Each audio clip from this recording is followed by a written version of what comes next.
Most commercial tenants don't realize this. The rent they agree at the start of the lease is almost never what they'll be paying later. And depending on the type of rent review in the lease, that rent could increase significantly or behave in ways that they did not expect. In this video, we'll break down the different type of rent reviews and how each one affects risk. In commercial leases, rent is rarely fixed for the entire term. Instead, most leases include mechanisms allowing the rent to change over time, known as rent reviews. Broadly, these fall into two categories: escalation, automatic increases, or reevaluation, market-based reassessment. There are different types of rent reviews. Number one, stepped increases.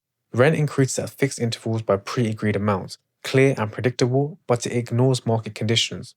Number two, indexation. Rent increases in line with inflation, usually using an index like RPI. It tracks inflation but not necessarily real market rent. Number three, turnover rent.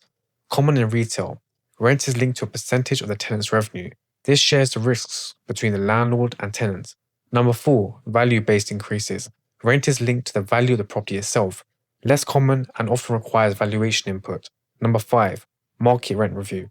This is rent which is reassessed based on the open market value. This reflects what a new tenant will pay at the time. Number six, market rent with a minimum.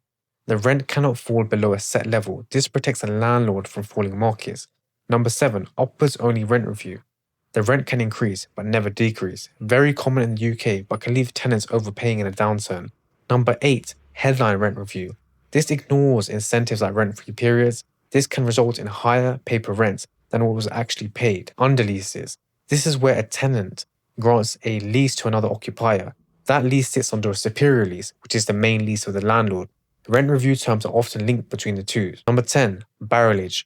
These are seen in pub leases where tenants must purchase stock. This acts as an additional form of rent. Number 11, interim rent. This may be set out by the court during a lease renewal. Number 12, renewal leases.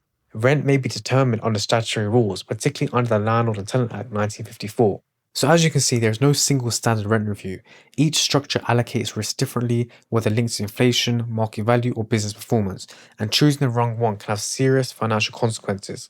So before entering into any commercial lease, make sure you understand how the rent actually works, because it won't stay the same. I would be grateful if you could please like, comment, subscribe to Legal Development Limited for more. Thank you.